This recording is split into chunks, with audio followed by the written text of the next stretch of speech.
Bienvenidos amigos, esto es Diálogo Jurídico. Vamos a estar hablando con diferentes referentes de la Facultad de Derecho de la Universidad Austral sobre debates pendientes y actuales del mundo, de la Argentina, de la región. Hoy va a estar con nosotros Miriam Ibanega, ella es directora ejecutiva del Máster en Derecho Administrativo. Vamos a hablar de las compras del Estado.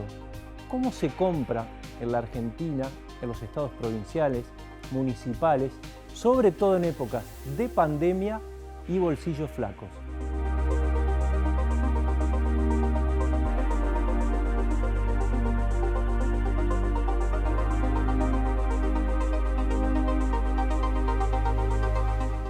Miriam, muchas gracias. Un placer y un honor. Bueno, vamos a tocar todos los temas. Ahora, en estos tiempos de pandemia, de restricción externa, uno, ante determinados conflictos, por ejemplo el que hubo con las compras de alimentos, les pregunta por ahí a los funcionarios, bueno, ¿por qué esto está funcionando mal, no? Se encogen de hombros y dicen, es el Estado. El Estado históricamente compra mal. ¿El Estado históricamente compra mal? Y yo te diría que una primera respuesta sería afirmativa. Sí. Es así. ¿Y por qué? Mira, tenés dos aspectos importantes. Una es la normativa. Hay una normativa específica, hay un decreto del año 2001, que es un decreto delegado, que establece el régimen de compras, de contrataciones, y que ha sido reglamentado y tiene una reglamentación específica, que te establece todos los procedimientos para las contrataciones comprendidas en el régimen. Licitación pública, licitación privada, contratación directa, subasta. Esto marca el camino jurídico, por decírtelo así. El deber ser. El deber ser. Así tiene que ser. Ahora, hay otra cuestión que es paralela y no por eso incompatible, que es la realidad de la gestión. ¿Dónde está, en definitiva, la demora que involucra un procedimiento de cualquier contratación? Es decir, ¿dónde está la falla de por qué compra mal?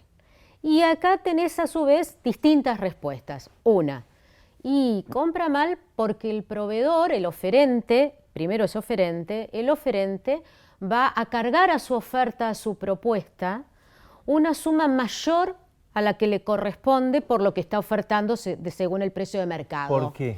Porque sabe que primero, tiene que ser adjudicatario, después tiene que ser el contratista, es decir, tiene que pasar todas las etapas. Eso ya lleva un tiempo. Ya lleva un tiempo. No sabe si en el interín van a existir impugnaciones, medidas cautelares que puedan interponerse. Es decir, hay todo un proceso. No hablamos de la inflación. Olvídate. O sea, esto sería con inflación cero. Cero. Pero además, una vez que es contratista y que provee, por ejemplo, el bien, hay un plazo para el pago. Este plazo para el pago, generalmente el Estado lo prorroga. Lo prorroga. ¿Por qué? Y la respuesta más simple, cuestiones presupuestarias. El presupuesto es inelástico, el presupuesto es limitado y mucho más en épocas de emergencia siempre va a haber el sacrificio de algún gasto. Y uno de los sacrificios de gasto muchas veces está en, digamos, quien hace el sacrificio es el proveedor del Estado. Entonces el proveedor tiene una indeterminación de cuándo le van a satisfacer la factura, cuándo le van a pagar la factura de aquello que ofertó un año antes. Y eso se traduce en el precio. Eso se traduce, tiene que, o sea, lo que hace en realidad en el precio es sumarle el riesgo. Es muy interesante lo que decís, porque vos sabés que uno habla con proveedores tradicionales, por ejemplo de alimentos, y dicen, no, nosotros si no nos piden preferimos no venderle al Estado. Exacto. Entonces, ¿qué pasa? Hay toda una casta de intermediarios que toda la vida le han ofertado al Estado y por ahí juntan, hacen como pools de compras, pero eso obviamente tiene también un costo. Y fíjate que en lo que son las compras de la pandemia, porque podríamos decir que la contratación pública, hay una contratación pública de la pandemia, ¿no? Que es aquella que va a satisfacer necesidades específicas originadas por la emergencia sanitaria. y que se declaró. Pero también tenés las otras contrataciones que tienen un efecto de la pandemia, que son todas las contrataciones que estaban en ejecución, que están en ejecución, y que por efecto de la pandemia se encuentran, te voy a dar un término general, suspendidas, claro, para no entrar en justamente en el detalle jurídico. En la contratación de la pandemia, o sea, compra de alcohol, de barbijos, de alimentos, se dio una situación que no fue propia de nuestro país. Si vos recorres los medios de comunicación de toda Latinoamérica, todos tuvieron el mismo problema, los sobreprecios. Se terminaba pagando 3, 4 veces más el precio de mercado. Ahora, ¿por qué? Bueno, porque el proveedor sabía que no, o sea, tiene un desconocimiento de cuándo le iban a satisfacer, digamos, cuándo le iban a pagar la factura, y además porque había una cuestión de urgencia, lo necesito ya. Si lo necesitas ya... Empieza a regir la escasez. Si me decía, por ejemplo, hospitales que compraban el barbijo N95 a 700 pesos cada uno, no sé cuánto vale en el mercado, pero por lo menos a una compra grande debería bajar el precio. Si vos entrabas a alguna de esas compras, una de esas páginas web donde vos comprás online, sí, y comprás en cantidad, encontrabas el precio a mitad de precio de lo que estaba comprando el Estado.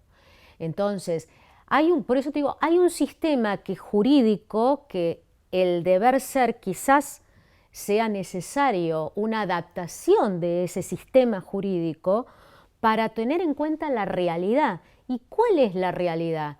El Estado compra mal porque tiene una propia gestión, porque tiene un propio manejo interno en su organización que impide que cuando vos le tengas que pagar al proveedor lo pagues en tiempo, en plazo. ¿Por qué esto no pasa en el sector privado? Porque alguien de una empresa grande te podría decir, bueno, nosotros hacemos compras gigantescas, incluso más grandes que cualquier Estado, y no tenemos este problema. Exacto. El empresario privado no tiene que seguir un régimen tan estricto como sigue el sistema público, el sector público. El sector público no puede comprar fuera de los procedimientos autorizados. Es menos exigente que el ciudadano. accionista, ¿sabés cuándo va a ser exigente? Cuando llegue el momento que le demuestren cuál ha sido la inversión de la empresa, cuáles son los beneficios que él va a tener a fin de año, los dividendos. Ahí va a empezar a hacer un análisis. Pero vos en el Estado tenés distintos actores. Primero, un ciudadano que necesita que le satisfaga la necesidad en forma inmediata, mucho más en la pandemia. Al ciudadano no le interesa dónde adquirís el alcohol, sino lo que necesita es el alcohol en el momento determinado. Ahora, vos tenés otra cuestión, tenés un procedimiento, no lo podés violar. ¿Qué haces? Acudís a un procedimiento, una contratación directa, que no te limita a los tiempos de un procedimiento como es la licitación pública, pero que tiene un costo. Vos vas y comprás al primero que te apuesta. Y el ciudadano no está todos los trimestres viendo los resultados como el accionista. Interesante, ¿no? No está, hay un desconocimiento del ciudadano, hay un desconocimiento acerca de cuáles son los mecanismos de control que puede ejercer y que además deberían ejercer varios organismos del Estado. La gestión pública es compleja. Uno puede hablar mucho de la gestión pública desde afuera, pero estar en la gestión pública implican una serie de elementos y de herramientas que van desde los temas presupuestarios, el factor humano, la tecnología, los procedimientos paralelos, los procedimientos internos, los circuitos que se van creando dentro de la organización, las decisiones políticas. La decisión política de comprar en un momento histórico determinado para satisfacer una necesidad implica que la gestión tenga que adaptarse a esa decisión política, quizás con una rigidez normativa y con un proveedor que también está en crisis por la pandemia. Entonces discúlpame el término, lo voy a hablar vulgarmente, te va a inflar el precio. Te va a inflar el precio. Te va a inflar el precio. ¿Cuánto vale un barbijo en medio de la pandemia, en medio de la escasez? Lo que un bote al lado del Titanic. ¿Y quién dice cuál es el valor? Bueno, porque acá tuvimos un escándalo con 15.000, creo que 15.000 barbijos en la ciudad. Exacto. Y después ¿Quién tuvimos determina? Otros en las naciones. En la Nación lo tuvo Ecuador, me acaban de de algunos países de Centroamérica también tuvieron los mismos problemas de sobreprecios. En realidad, en nuestro sistema de contrataciones existe una figura que es la de precios testigos. Es un sistema orientador para la compra de determinados bienes. Es orientador. ¿Qué quiere decir? Claro, está a cargo esta orientación de la Sindicatura General de la Nación, que es el órgano rector del control interno, según la Ley 2456, y en realidad orienta a el organismo que tiene que contratar. ¿Quién puede apartarse de esa orientación porque valore otras circunstancias, porque valore una situación y por supuesto va a tener que motivar en última instancia si se ajusta o no se ajusta a los precios, a estos precios testigos? En época de pandemia, en época de urgencia, se compra frente a la necesidad. No hay la predeterminación del precio testigo. Esto fue una de las cuestiones que llevó a la modificación de una decisión administrativa, o sea, y el dictado de una nueva decisión administrativa del jefe de gabinete de ministros y una disposición de la Oficina Nacional de Contrataciones. ¿Por qué? Para adaptarse a Para adaptarse, es decir, vamos a establecer determinadas pautas que dentro de la emergencia nos permitan orientar la contratación sin que implique un desvío desmesurable, no solo del precio, sino también de la propia contratación. ¿Por qué digo no solo del precio? Porque otro de las cuestiones que se plantearon fue el conflicto de intereses. Claro. Porque hubo un caso en el cual el proveedor tenía algún conflicto de interés, el funcionario tenía un conflicto de interés con un proveedor y era el primero. Entonces, estamos de acuerdo, hay que salir a satisfacer la necesidad, pero hay pautas éticas. Estas pautas éticas, hay reglas éticas. Ahí por ahí es más fácil de controlar. Tendría que ser más fácil. Pero fíjate que se dio una situación muy particular, que no es la primera. ¿Cómo en realidad se termina hablando del tema? Vuelvo a repetir, hay normas internas, hay normas de control, existen las famosas normas COSO, reglas específicas frente a los riesgos de una empresa y de una organización estatal. ¿Cómo esto llega a la luz? Exclusivamente a partir de una ONG o de un ciudadano o de una investigación periodística. Hay una falta todavía de... O alguien que queda afuera también, ¿no? No, que le pasó la información que le pasó la información a un tercero para denunciar. Hay una falta de formación en la importancia que tiene el control. Y hay una falta de valoración del control. Y en esto yo creo que la ciudadanía también no tiene una conciencia de la importancia del control y de los beneficios de un buen control interno y externo, con independencia del control que hace ella, porque la ciudadanía hace distintos tipos de control. Ahora, ¿el control interno debería ser hecho por cuadros burocráticos del Estado que se queden y que no tengan que ver con los vaivenes políticos? ¿Eso sería lo ideal o cómo lo ves? Bueno, si tenés previsto varios diálogos jurídicos sobre el mismo tema, pero te lo voy a sintetizar. El sistema de control, el control interno en realidad como tal no es criticable por ser interno. Este es el primer dato, porque muchas veces la ciudadanía dice, es interno, lo elige la misma autoridad, ¿cómo va a controlar? El objetivo del control interno, que es un proceso dentro de una organización, un proceso en el que está involucrado la dirección, está involucrado el personal, tiende en definitiva a alimentar las decisiones, es decir, que vos puedas detectar en el marco de la gestión, por eso es un control interno en la gestión, que vos puedas detectar las irregularidades, los desvíos, las demoras, las causas que te impiden cumplir con los objetivos en tiempo, en forma, que te detecten la confiabilidad de los sistemas, si realmente se está cumpliendo con la ley y con la regla. Ese es el objetivo del control interno. En simultáneo con la gestión. Exacto. Entonces, en nuestro país, en el ámbito nacional, y esto lo marco porque los sistemas provinciales son totalmente distintos, tenemos un sistema creado por la Ley 2456, que está vigente desde el 1 de enero de 1993. El sistema de control interno es complejo, tiene, te diría, como 3 pilares. La Sindicatura General de la Nación, órgano rector, el síndico lo nombra el Poder Ejecutivo, tiene síndicos adjuntos que también lo nombra el Poder Ejecutivo, las unidades de auditoría interna, que están en cada uno de los ámbitos ministeriales y de las entidades descentralizadas, que se ha modificado la forma de elección, de elegir, de seleccionar al auditor interno, en el cual ahora tiene un protagonismo especial la Sindicatura General de la Nación, y tenés un artículo muy particular que dice que en realidad el control interno, el responsable del control interno es la máxima autoridad del organismo, porque es él el que tiene que fijar cómo va a te diría hasta autocontrolarse, claro, para su gestión. Ahora, pero está bien entonces que lo nombre, por ejemplo, la Oficina Anticorrupción también, el titular lo nombre el Poder Ejecutivo. Sí. ¿Y bueno, no yo en cuanto a la Oficina Anticorrupción haría algunos cambios, por ejemplo. Yo creo que es importante la Oficina Anticorrupción, pero me parece que debería tener una mayor independencia respecto del Poder Ejecutivo, que le permitiría aplicar, digamos, los principios e investigar con mayor objetividad. No está mal que el síndico lo nombre el Poder Ejecutivo.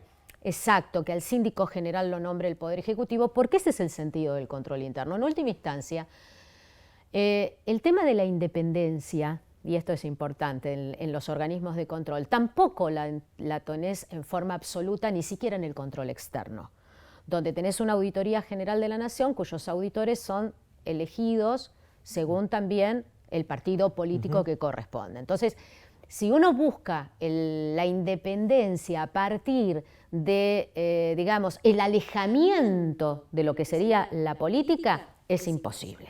Es imposible. ¿Cómo se obtiene una verdadera independencia? Con idoneidad y ética. Ya estamos en el terreno de la integridad personal. Exacto, digamos. O sea, la integridad personal hace más que cualquier control externo. Totalmente. Control externo, es la integridad. Lo que está mal, está mal. Pero eso lo que es irregular, es irregular. Incluso uno individualmente aplica en sus ámbitos un propio control interno. ¿Qué más quiere uno saber cuáles son las fallas que tienen sus propias organizaciones? ¿Qué más quiere uno? Bueno, lo voy a tener a partir de alguien que yo elijo, pero que tiene la idoneidad suficiente, la integridad suficiente, los principios éticos realmente aplicados al ejercicio de la función, que me va a poder decir la falla está en esto, en el sistema informático, en la falta de personal, en la falta de capacitación, en la redistribución del presupuesto, en general en la motivación que puede existir en el funcionario o en el empleado público en general para realizar su gestión. ¿Vos crees que los controles en el Estado argentino en los últimos, pongamos, 30 años, 40 años, fueron mejorando? ¿Estamos peor? ¿Estamos mejor? A ver, de acuerdo a la ley 2456, yo te diría que la modificación de los sistemas de control fue un avance. ¿Esa modificación que decís del 2001 fue? Del 2003, vigente a partir de enero del 2003. Fue un avance. Un avance. 2003 dije, no, 1993, perdón. 93. 1993. Para las privatizaciones. Sí, digamos. Exacto. O sea, fue dentro de un marco general, dentro de un marco general en el cual, digamos, la ley fue una de las patas. Administración financiera, volver a la cultura presupuestaria, a la gestión, a la teoría de sistemas para entender la administración financiera, y necesitábamos un tipo de control acorde a esto. Creo que ya es necesario modificar la ley. Creo que hay que ver la realidad de estos años de la aplicación de la ley, y tengo críticas concretas. En primer lugar, en cuanto al control externo, una carencia de facultades y de competencias en determinadas materias. Creo que habría que insistir en un control concomitante respecto, por ejemplo, de contrataciones que tienen una significación económica, presupuestaria o social importante. Creo que debería tener legitimación procesal para iniciar justamente acciones judiciales en el caso que detectara responsabilidades de los funcionarios públicos. Creo que tendría que tener competencias en alguna materia de investigación y que debería complementarse. Y tenemos otro error en materia de control. Nos encanta crear órganos de control. ¿Por qué? Porque tenemos la falsa idea que cuanto más organismos de control, más controlamos. Y no es así. Y la relación es totalmente inversa. Cuanto más organismos de control tenés, menos se controla. Cada uno tiene su isla, no es posible intercambiar, a veces no hay coordinación. Han existido acciones judiciales por información que la Sindicatura General de la Nación no quiso suministrarle a la Auditoría General de la Nación. Fíjate hasta dónde llega. Y te hago un repaso muy rápido. Sindicatura General de la Nación, Unidad de Auditoría Interna, Auditoría General de la Nación, Oficina Anticorrupción, las Procuradurías Administrativas con todas las reformas que ha tenido, ¿no?, independientemente del Ministerio Público, Defensor del Pueblo, lo tengas nombrado o no, existe. Claro. Entes reguladores de servicios públicos. Todo eso incide en el proceso. Comisiones parlamentarias de investigación, porque también tenemos que tener las comisiones legislativas de investigación. Todo eso, que cada uno va a tener un rol distinto en la materia de control. Pero de repente tenés contrataciones que en época de materia terminaron con cotizaciones que quintuplicaron el precio normal. ¿Y vos ahí qué aconsejarías? ¿Reducirlo, unificarlos en un solo organismo? Yo creo, no, unificarlos no. Yo creo que habría que, en primer lugar, hacer una muy buena modificación de la Ley 24.156, volviendo a poner al Poder Legislativo, a través de la auditoría, como un control externo efectivo. Dejar la sindicatura, y quizás que la sindicatura volviera a transparentar sus informes, volviera a incluir sus informes en las páginas web, que sería muy interesante para que exista una información concreta.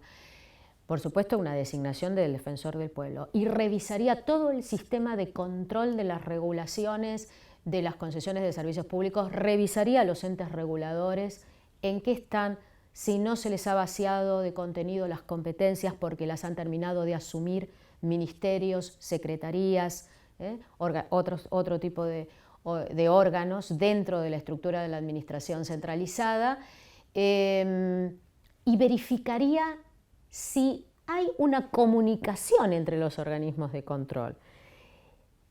Vuelvo a insistir, hay un desconocimiento total de la ciudadanía de cómo se controla, para qué se controla y para qué sirve el control. El ser humano no quiere ser controlado. Le tiene miedo, todos Pero si nosotros. se lo controlan es mejor, ¿no? Decía alguien. Claro, es mejor. Hay una identificación del control con la persecución. Y no es así. El control es para que mejores todos los controles. Es para decir, mira, hasta acá está bien, pero a partir de acá hay errores en el procedimiento. Hay fraude corporativo, independientemente. Vamos al sector privado, digamos. Sí. ¿Es común dentro del sector privado el robo al propio accionista? Y bueno, por algo tenés las normas COSO que te establecen, tenés COSO 1, COSO 2 y COSO 3, que son normas específicas de control interno, en el cual la última de ellas está dirigida fundamentalmente a los temas de riesgo de fraude. Y tenés nuevas figuras que no son tan nuevas, pero que empiezan a tener un protagonismo especial, como por ejemplo el compliance. Empieza a estar de moda, que empieza a estar de moda. Que debatiremos si en realidad el compliance existía con otro nombre, si no es en realidad una auditoría interna, etcétera, etcétera. Pero que no empieza respecto al sector público, pero que ya empezamos a ver si en el sector público no es necesario. Cuando a mí me preguntan, ¿crees en el compliance en el sector público? Le digo, es otro tipo de control. Vamos a ver cómo lo insertamos en lo que tenemos, pero no agreguemos algo más, porque lo que vamos a terminar produciendo es una información que no me sirve. Yo necesito información de los organismos de control para mejorar la gestión.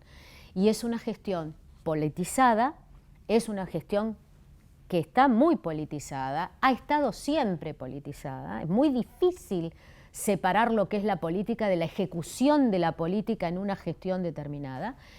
Y que en época de emergencia, bueno, le agregás un dato más para decir, bueno, ¿qué información me puede dar a mí el control para mejorar la gestión? Porque la gestión está dirigida a satisfacer intereses de la ciudadanía. La última, y muchísimas gracias. No, por favor. Compras chicas, por ejemplo, un municipio. Sí. ¿Debería llamar a concurso para cada compra? ¿Quién determina eso? El propio, bueno, acá hay que ver, somos un país federal, hay que ver cómo está estructurado el régimen municipal dentro de cada provincia, cuál es el grado de autonomía que se le ha reconocido a ese municipio. Hay municipios que se rigen por normas provinciales en materia de contrataciones, hay otros que las adaptan a sus propias idiosincrasias, y yo creo que la gestión pública es totalmente distinta, la nacional de la Ciudad Autónoma de Buenos Aires, de una provincia y de un municipio. No podemos exigirle a un municipio cuyo 80 o 90% de mano de obra está ocupada en la propia organización, porque es la única forma que tiene de sobrevivir el municipio, que no caiga en algunos conflictos de intereses propios del dinamismo del municipio. Ahora, esto no quiere decir que se dirija a un mal uso de los recursos. El municipio también tiene que responder a normas de ética, a normas de contrataciones. Sería conveniente la licitación pública, sería conveniente los concursos públicos, pero también hay que ver la realidad de cada municipio. ¿Qué es lo que necesita? ¿Cuáles son las herramientas que tiene? No todos los municipios tienen el avance tecnológico que uno presupone. Muchas gracias, Miriam, por estar. Muchas gracias, ha sido un honor, Francisco. Igualmente.